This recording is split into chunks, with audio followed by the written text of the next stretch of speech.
नमस्कार। एक बार फिर आपका स्वागत है। आज बात करेंगे झारखंड की राजनीति पर। झारखंड में विधानसभा चुनाव होना है। दो गठबंधन, एनडी गठबंधन, एनडीए और इंडिया, दोनों अपने पूरी ताकत के साथ चुनाव में हैं। इन दोनों गठबंधनों के बीच में एक नया नाम उभर कर सामने आया है, झारखंड लोकतांत्रिक क्रांतिकारी मोर्चा और उसके युवा नेता जयराम महतो का। आज जानेंगे कि जयराम महतो कौन है और झारखंड की राजनीति में जयराम महतो के आने से क्या असर पड़ेगा। जयराम महतो एक ऐसी शख्सियत का नाम है जो न कभी पीछे हटा है। कितनी भी विपरीत परिस्थितियां हुई, उसने कभी पीछे मुड़कर नहीं देखा है। तमाम कठिनाइयों के बावजूद भी उसने अपनी पढ़ाई पूरी कर रहे हैं वो, और अपनी पढ़ाई को जारी रखा है। इतनी परिस्थितियां उनके यहाँ पर, मतलब जो परिस्थिति झारखंड में है उनके एरिया में, और जो समस्याएं उनको सामने आई थी, उसके बावजूद यहाँ तक पहुंचना बहुत बड़ी बात है। तो जयराम महतो का जन्म 27 सितंबर 1994 को मानटाड तोपचाची गांव, जो कि जिला धनबाद झारखंड में स्थित है, इनका जन्म हुआ। ये जो स्थान है ये पारसनाथ की पहाड़ियों के बेहद नज़दीक है और ये एक जंगल का एरिया है। तो मानटाड में ही जयराम महतो की शुरुआती शिक्षा होती है। उसके बाद आगे की पढ़ाई के लिए ये धनबाद चले जाते हैं और धनबाद में पीके रॉय मेमोरियल कॉलेज में इनका एडमिशन होता है। वहाँ से ये एमए इंग्लिश ऑनर में करते हैं, इंग्लिश ऑनर में एमए करते हैं और आगे की पढ़ाई के लिए ये विनोद बिहारी महतो यूनिवर्सिटी में एडमिशन लेते हैं अपनी पीएचडी करने के लिए, जो कि इनके माता पिता और इनकी दादी दादा का एक सपना था। इनका गांव वैसे तो बहुत सुंदर है, पर वो एक ऐसा एरिया है जहां पर सड़क, पानी, बिजली, घर मकान, बहुत सारी समस्याएं हैं। उसके बावजूद भी एक युवा, एक उस छोटे से गांव में जन्मा एक बच्चा यहां तक पहुंचता है और मात्र 29 साल की उम्र में, मात्र 29th ईयर, उसने झारखंड की राजनीति में जो जमी जमाई पार्टियां हैं तीनों, भारतीय जनता पार्टी, कांग्रेस पार्टी और झारखंड मुक्ति मोर्चा को एक बड़ा चैलेंज साबित हो रहा है जयराम महतो। लोग उसके बारे में बोलते हैं कि ये झारखंड की नई राजनीतिक सनसनी है। जरा सोचिए कि उस इलाके में इतनी विपरीत परिस्थितियों के बाद भी जयराम महतो ने कभी हार नहीं मानी और आगे बढ़ते गए। आज वो एक बड़े नेता के रूप में झारखंड में उभरे हैं। अब उनके परिवार की बात करते हैं तो उनके परिवार में 4 लोग हैं। उनके दादाजी, उनकी माताजी, स्वयं जयराम महतो और उनके छोटे भाई, और उनके पिता स्वर्गीय कृष्ण प्रसाद महतो, जो झारखंड आंदोलन में शहीद हो गए थे। तो अभी कुल उनके परिवार में 4 लोग हैं। और जयराम महतो रोजगार, स्थानीय बनाम बाहरी और कई और मुद्दे हैं जिनकी बात मैं करूंगा, उन मुद्दों को लेकर राजनीति में आए और लोगों ने उनकी बात को सुना और उनसे जुड़े, और धीरे धीरे ये काफिला बढ़ता गया। आज वो पौधा जो जयराम महतो ने एक कुछ मुद्दों से शुरू किया था, आज भी एक बड़ा वृक्ष बन गया है, और उस बड़े वृक्ष का नाम है JLKM, झारखंड लोकतांत्रिक क्रांतिकारी मोर्चा। और इस विधानसभा में जो चुनाव है, इसमें जयराम महतो की पार्टी भी हिस्सा ले रही है। अब जयराम महतो को कितने वोट मिलते हैं झारखंड में, कितनी सीटें उनको आती हैं, ये तो मतगणना के बाद पता चलेगा। पर एक बात पक्का है कि इनकी उपस्थिति इस विधानसभा चुनाव में बाकी दोनों गठबंधनों के लिए मुसीबत साबित होगी और उनके सारे आंकड़े भी फेल हो सकते हैं। और जो वो सोच रहे थे कि हम इतनी आसान जीत, चाहे वो एनडीए गठबंधन हो या इंडिया गठबंधन हो, जो उनको लग रहा था कि इतनी आसान जीत हो जाएगी झारखंड में, दोनों पार्टियां अपना अपना दावा कर रही हैं, पर जयराम महतो के आने से चुनावी मुकाबला अब दिलचस्प हो गया है। भाजपा और कांग्रेस को वो कड़ी टक्कर दे रहे हैं। अब जयराम महतो की शख्सियत और उनकी पार्टी की लोकप्रियता का अंदाजा आप इसी बात से लगाइए कि 2024 के लोकसभा चुनावों में जब उनकी पार्टी JLKM का रजिस्ट्रेशन भी चुनाव आयोग के पास नहीं हुआ था, उस समय उनकी पार्टी JLKM ने 8 से 9 लोकसभा क्षेत्रों में 1 लाख से ज्यादा वोट लिए थे।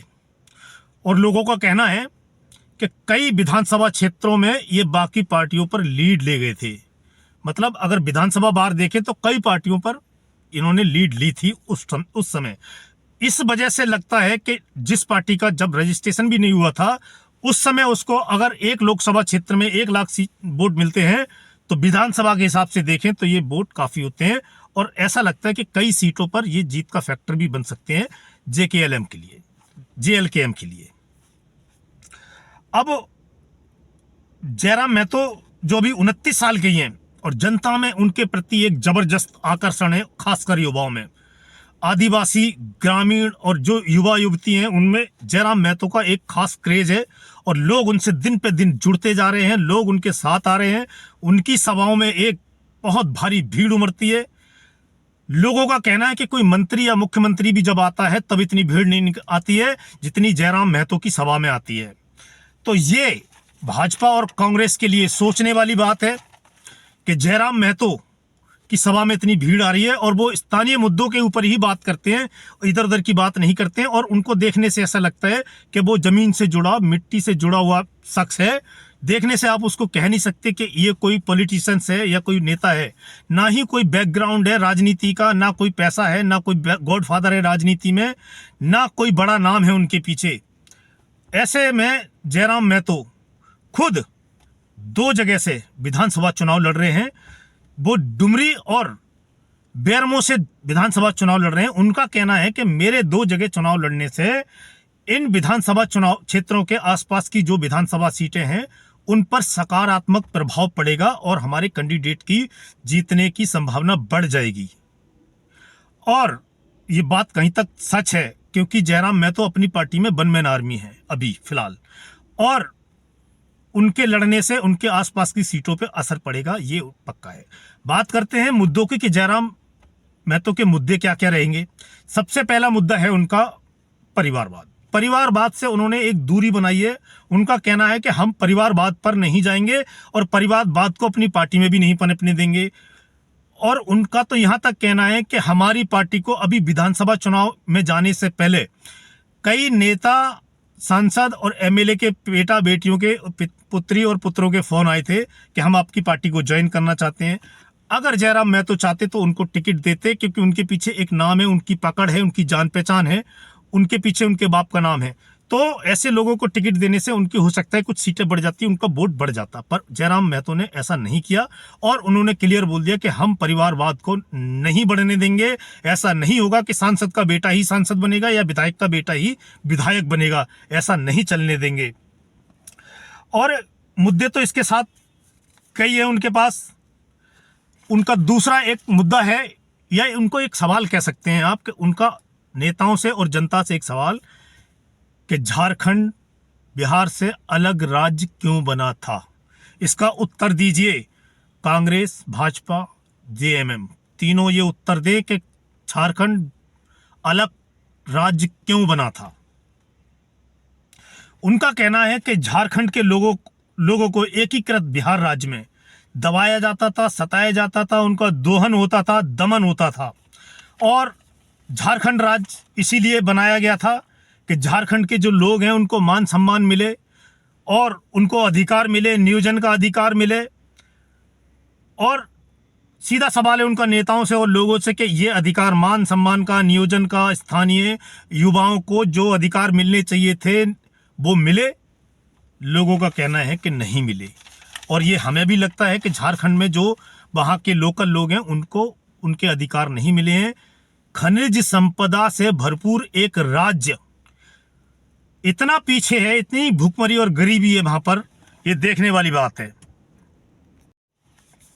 प्राकृतिक संसाधनों और खनिज संपदा से भरपूर एक राज्य झारखंड, जो आर्थिक रूप से बहुत ही पिछड़ा है। उनका कहना है कि बिहार से अलग होने के बाद झारखंड को वो मान सम्मान और वो तरक्की नहीं कर पाया, वो विकास नहीं हुआ झारखंड का, जिस विकास की बात को लेकर जिस अलग झारखंड राज्य की मांग उठी थी कि अलग झारखंड राज्य बनेगा, सब हमारे संसाधनों पर हमारा हक होगा, हमारे लोगों का हक होगा, और झारखंड जब अलग राज्य बनेगा तो एक विकसित झारखंड बनकर सामने आएगा।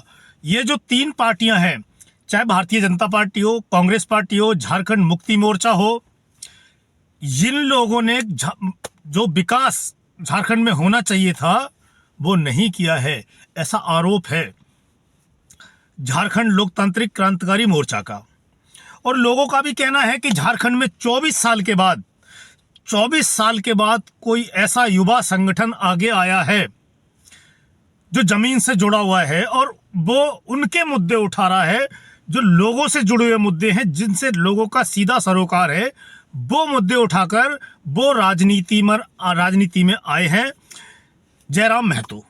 तो जयराम महतो के पास मुद्दों की कमी नहीं है, ना झारखंड में मुद्दों की कमी है, झारखंड में भी मुद्दों की भरमार है। क्योंकि झारखंड का जो विकास होना चाहिए था वो विकास चाहे किसी की भी सरकार रही हो वहां पर उसने वो विकास वहां नहीं किया है। जबकि झारखंड राज्य में संसाधनों की कोई कमी नहीं है, प्रतिभाओं की कोई कमी नहीं है। जयराम के पास और भी बहुत सारे मुद्दे हैं, जैसे किसानों का मुद्दा है, किसानों का बुरा हाल है झारखंड में, तो किसानों का मुद्दा भी जयराम महतो के लिए एक बड़ा मुद्दा है। पेपर लीक का भी मुद्दा है, पेपर में जो धांधली होती है वो भी जयराम महतो के लिए एक बड़ा मुद्दा है। और स्थानीय नीति निकाय और जो स्थानीय मुद्दे हैं वो भी बहुत हावी हैं, जहां स्थानीय लोगों को रोजगार का मुद्दा है, नौकरियों में उनको मौका मिलने का मुद्दा है। वो जो बाहर के लोगों ने आके वहाँ की नौकरियों पर, वहाँ के संसाधनों पर कब्जा कर लिया है, वो भी जयराम महतो के लिए एक बहुत बड़ा मुद्दा है। किसानों की जमीन जो सरकार एक्वायर करती है वो भी एक बड़ा मुद्दा है जयराम महतो के लिए। और लोगों के लिए भी, झारखंड के लोगों के लिए भी वो एक बड़ा मुद्दा है, जो किसानों की जमीन एक्वायर करती है गवर्नमेंट और मुआवजे के जो नहीं मिलता है उनको टाइम से, या मुआवजा कम मिलता है, वो भी जयराम महतो के लिए एक बहुत बड़ा मुद्दा है। जो गांव विस्थापित हो रहे हैं, चाहे जमीन अधिग्रहण की जाती है, चाहे वो BCCL के लिए हो या CCL जो कंपनियां हमारी वो करती हों, तो लगातार गाँवों का विस्थापन हो रहा है, गांव को उजाड़ा जा रहा है, एक जगह से दूसरी जगह उनको विस्थापित किया जा रहा है और उनको वहां पर मुआवजा नहीं मिलता है, उनकी जमीनों का मुआवजा नहीं मिलता है। तो ये मुद्दा भी जयराम महतो के लिए बहुत बड़ा मुद्दा है। और धनबाद तो कोलांचल है, जमीन के नीचे तमाम खनिज भंडार भरे हुए हैं, पर आप जाकर देखना एक लोकल जो वहां का लोकल आदमी है, जो वहां का वासी है, वहां का बासिंदा है, वो आपको बहुत पीछे मिलेगा। और जो बाहर से लोग आए हैं, खासकर बिहार से, उन लोगों ने झारखंड की जो संपदा है, जो आर्थिक स्थिति है, उस पर पूरा कब्जा कर रखा है वहां पर। ये एक भावनात्मक मुद्दा है जयराम महतो के लिए।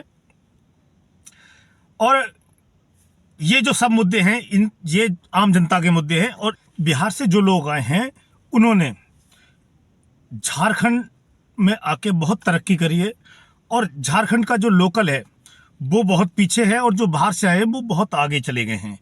तो इस तरह से मुझे लगता है कि लोगों में एक असंतोष है नौकरियों को लेकर, रोजगार को लेकर, क्योंकि जो रोजगार है और जो नौकरियां हैं, जो बाहर से आए लोग हैं उनका कब्जा है। जो वहाँ का लोकल है उसके पास न नौकरी अच्छी और न रोजगार है। चाहे उनकी आप आर्थिक स्थिति खराब है इसलिए समझ लो ये, या जागरूकता की कमी है वो समझ लो आप। जयराम महतो इसी मिशन को लेके आगे चल रहे हैं कि जो नौकरी है, जो रोजगार है, वो लोकल लोगों के लिए मिलना चाहिए।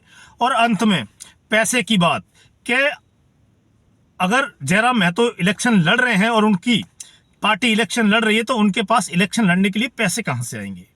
पैसे की मुद्दे पर एक इंटरव्यू में जयराम महतो ने बोला कि जब मैंने गिरिडीह से लोकसभा का चुनाव लड़ा था तो लोगों ने स्वेच्छा से, अपनी इच्छा से उनको दान दिया था 20 से 25 लाख रुपया, जिसमें से 19-20 लाख रुपया खत्म हो चुका है।